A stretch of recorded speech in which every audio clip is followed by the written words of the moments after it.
let's just start with a little background interview. Who are you, and what is your main area of practice or discipline? My full name is Cornelius Anela Kahiamoe. And Wow. Cornelius was my mom named me that. It's a biblical name. Anela came from my auntie. It means angel. And Kahiamoe means to sleep. It was a given name by the king of Oahu way back before European contact. And he Wow. told the people that this family is to sleep during the day and watch me at night. So they are to be called Kahiamoe. So that's how we got our last name. And I've been a musician since the age of 17. I actually make a living playing music. And when you say practice and stuff like that, I practiced a lot when I was younger. But now I just play because I enjoy it. I'll practice if I need to do a gig and it's material that I am not foreign, it's foreign and I have to learn it. Then I'll practice a part to do the gig. But other than that, when I perform, I don't really practice. I just play. What is unique about your artistry and the way that you spread art in the world? In the beginning of my music career, we all want to be a rock star, right? Make Yeah. albums and do concerts, and we got pretty close. My band, we actually we did albums and we opened up concerts for Fleetwood Mac and a lot of big bands. And at the age of 25, it just didn't work out. My drummer got pregnant and he was a lead singer. Boom, boom, boom. Band disbanded. So I was thinking, what am I gonna do now? So I went back to school, but that didn't work because I'm not a good student. I found that out very fast. So I ended up doing a gig on a sunset dinner sale. And these gigs would go out every day. And it's like, it was in the early evening to watch the sunset. And I ended up doing a gig on one of those sunset dinner cruises. And then another corporation came in, was a bigger company, and they wanted our band. So the leader told Wow. me, I'm going to see Robert's Hawaii. I'm going to talk to them. Anela, what do you want? So I looked at him. I want medical, I want dental, I want profit sharing, I want paid vacations, and I want sick leave. He said, okay, Anela.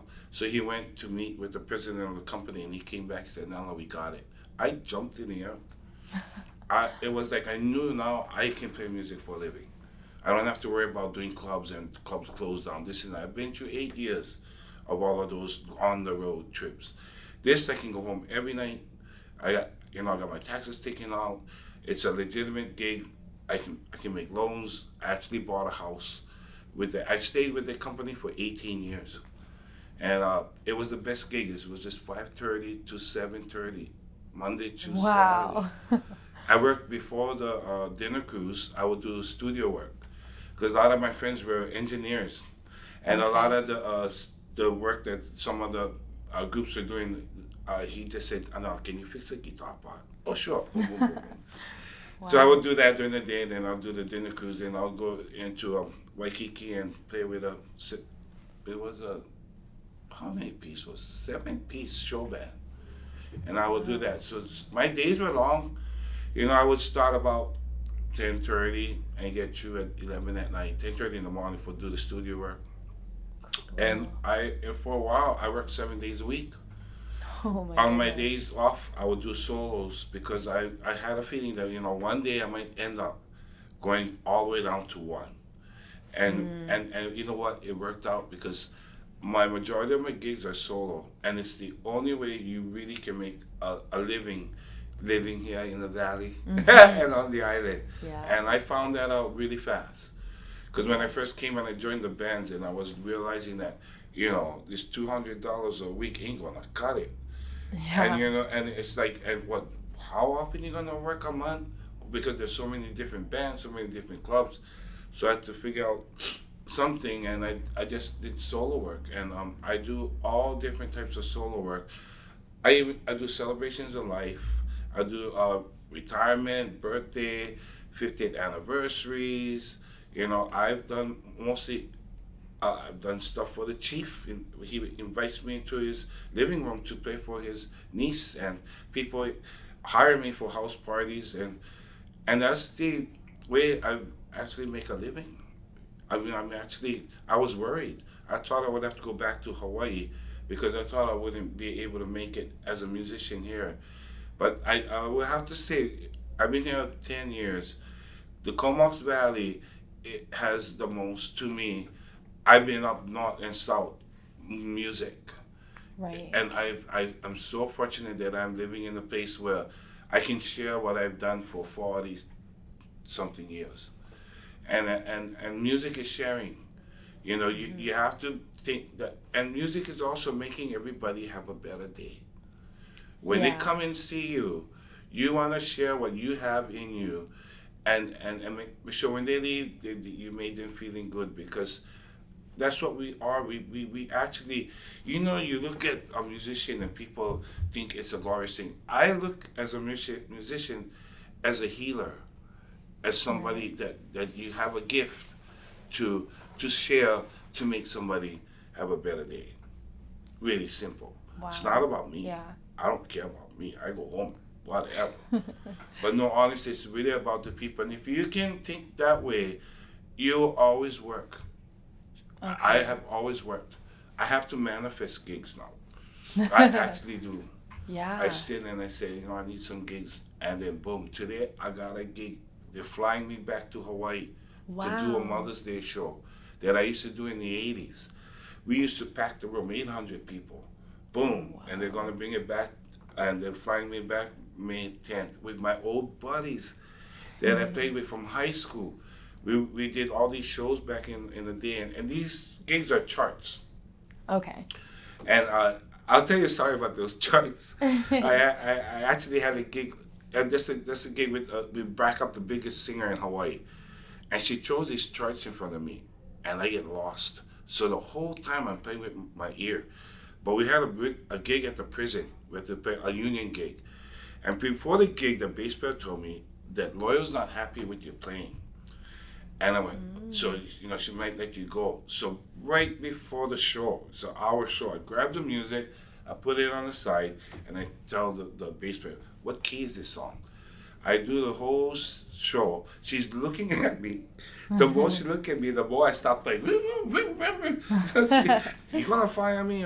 So this is my last chance. So at the end of the show, she comes right straight to the stage. And here we go, dun dun dun dun. And she looks at me. She said, Anela. I said, yeah, Loyal. What happened? I said, what do you mean? I never heard you play so good. I said, oh, Loyal, I don't know how to read. She said, I'll teach you how to read. The next rehearsal, she sat right next to me. She said, Anela, open up your music. You want to look at your time signature. 4, 4, 3, 4, 6, 8.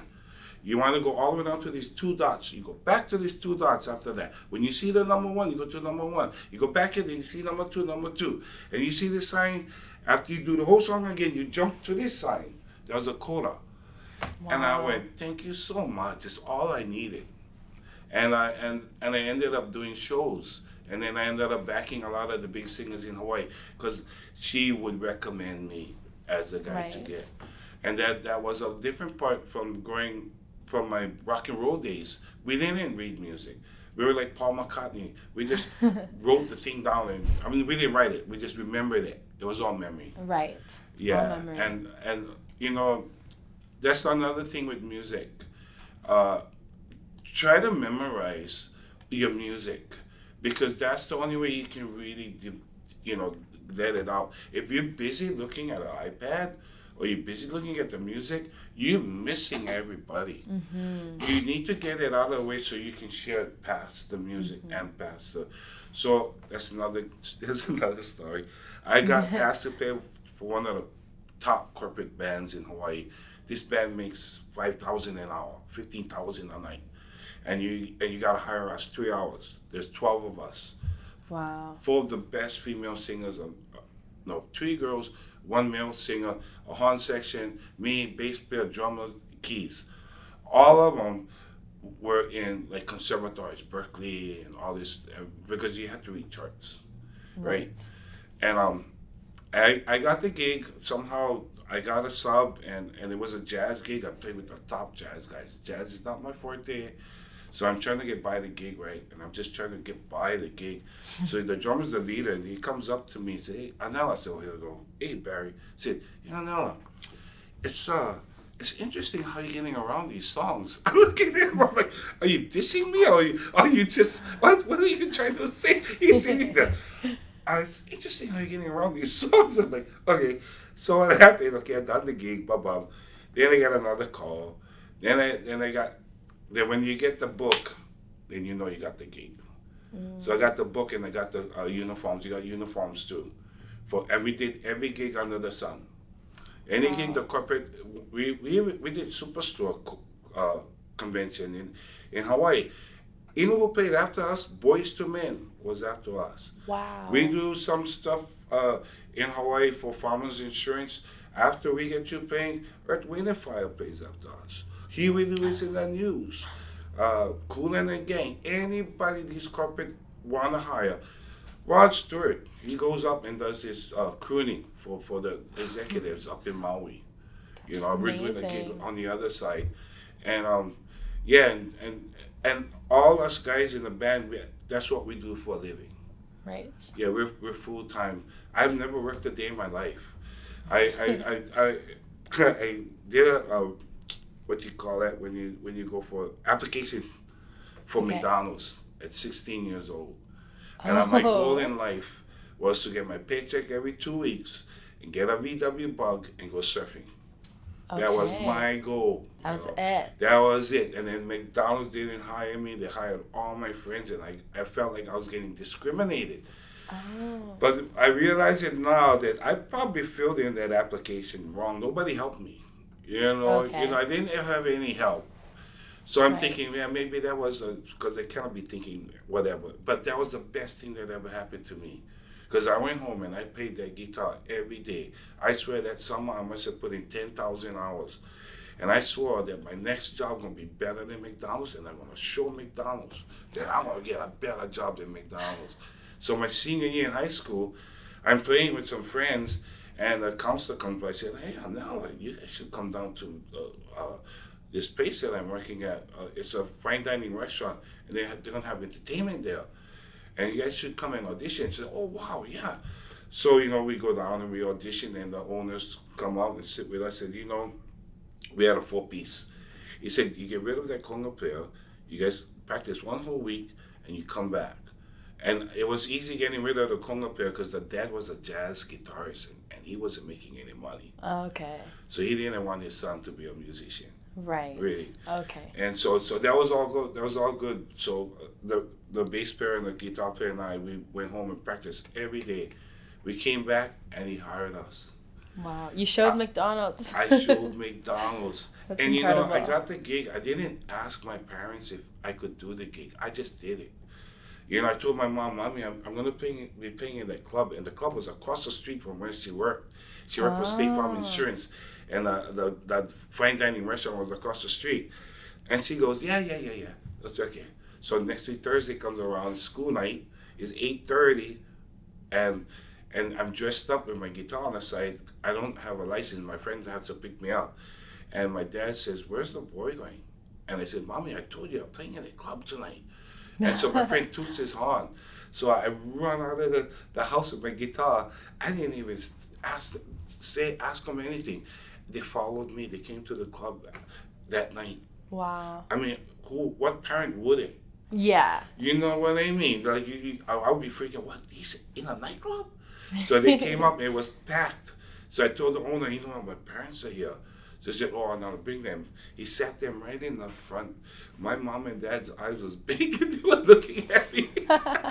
And my dad had to get up at 4:30 to go to work. I start at 9:30 at night. I don't get you till 1:15 in the morning. No. So they stayed for a set and they went home. I got up the next morning to go to school. I hear my mom on the phone. You know what they're talking to her sisters. You know what that boy did last night? He was in a nightclub singing. And you know what was so neat? That they never said no. They said, you cannot do this. Right.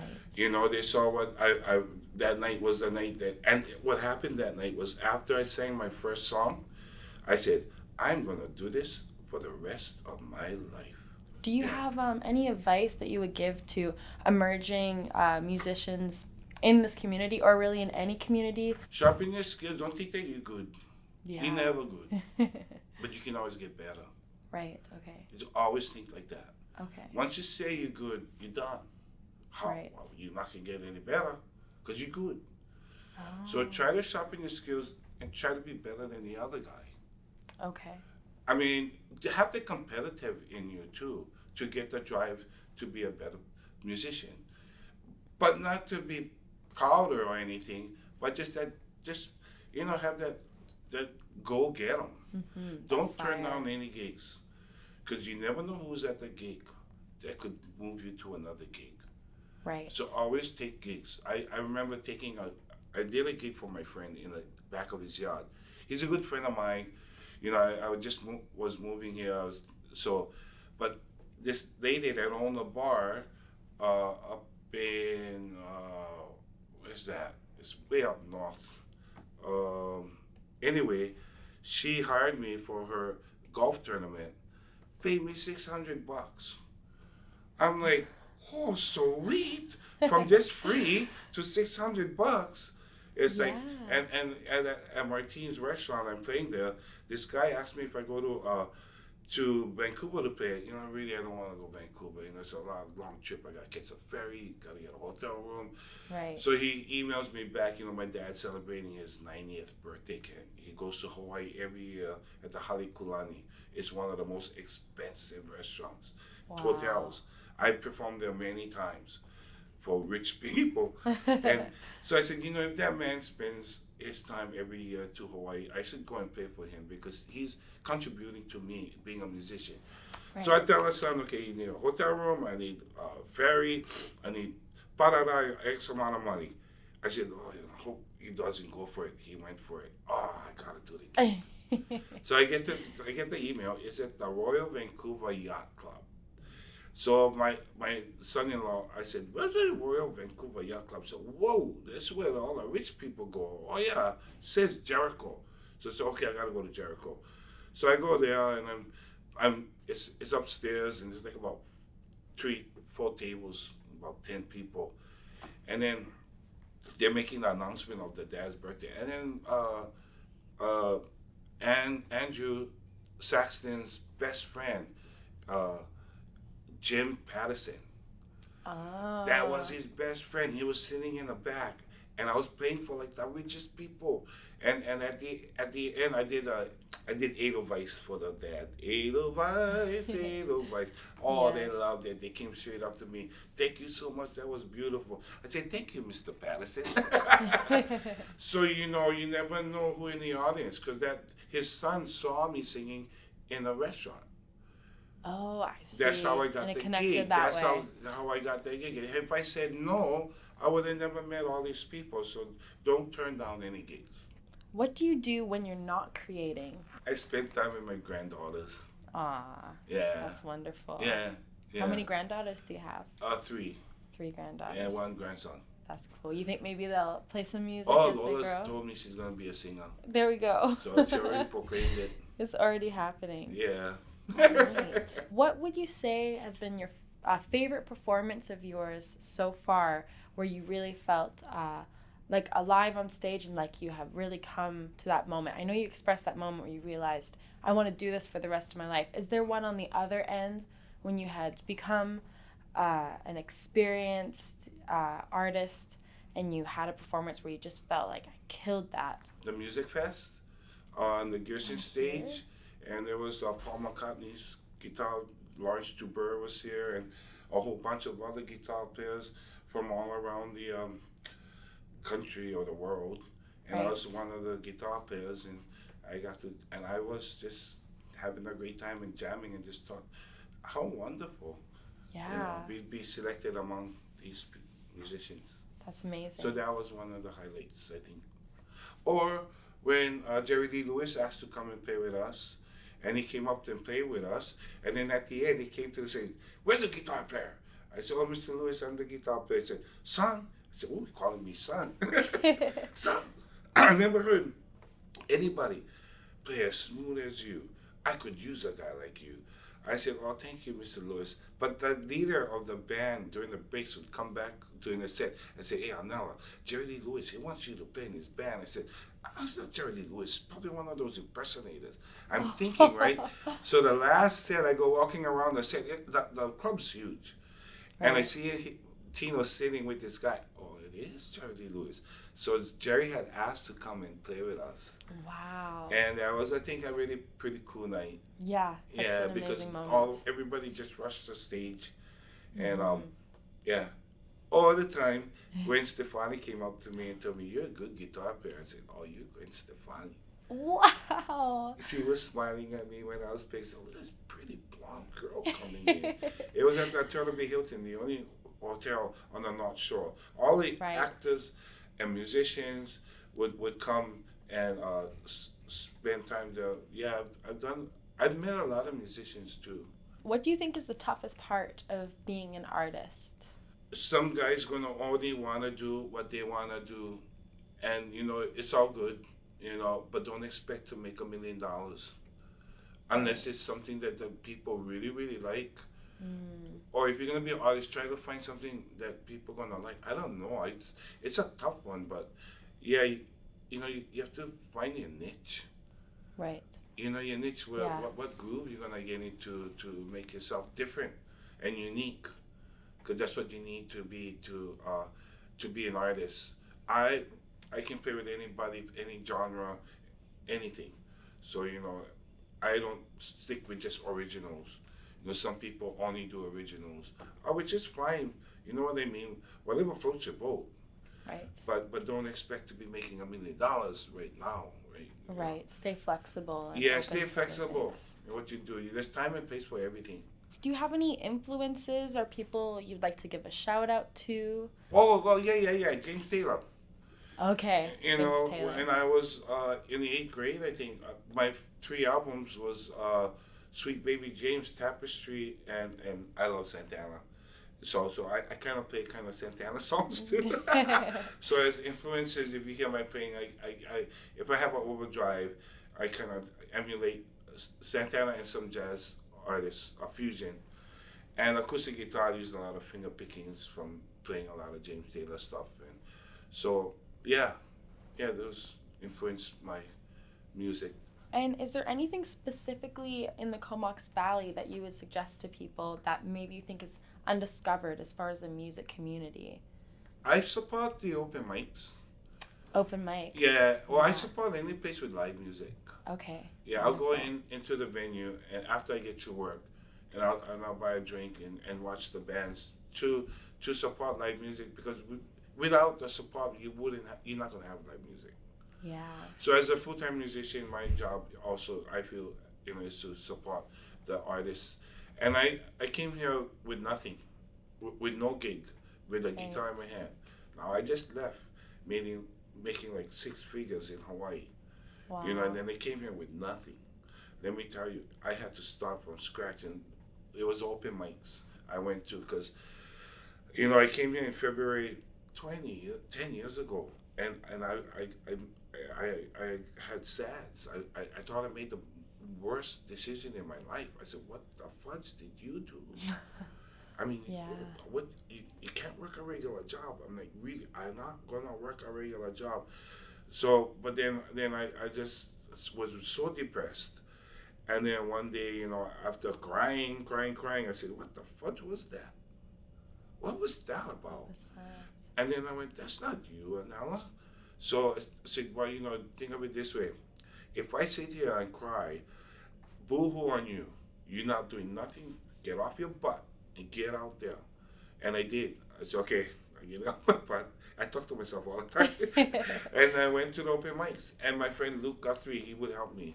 Luke Guthrie would take me to the open mics, and I would hang out with him. And he's this young boy and this old man coming in the club in Cumberland with my big coat in the winter and getting up on a stage and saying, I gotta show the people what I do.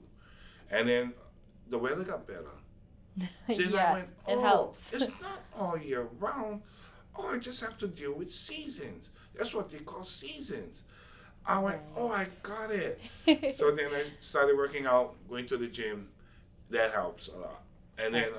And then I got more gigs, and I got more friends, and then now I'm I must say, not too many people on the island make a living playing music, like Mm-hmm. actually make a living, and I'm Yeah. fortunate that I became one of the few musicians that actually do it. Wow. Yeah, I know. I came with nothing, and now I'm very happy. That's incredible. Well, thank you so much for sharing your But thank you, story, Joy. and I'm so thankful to have met you and to Well, have same gotten here. some insight. Yeah, And I would love to hear you perform too. absolutely, One of thank these days, you. maybe we can get together and jam. I would love that. I would love that.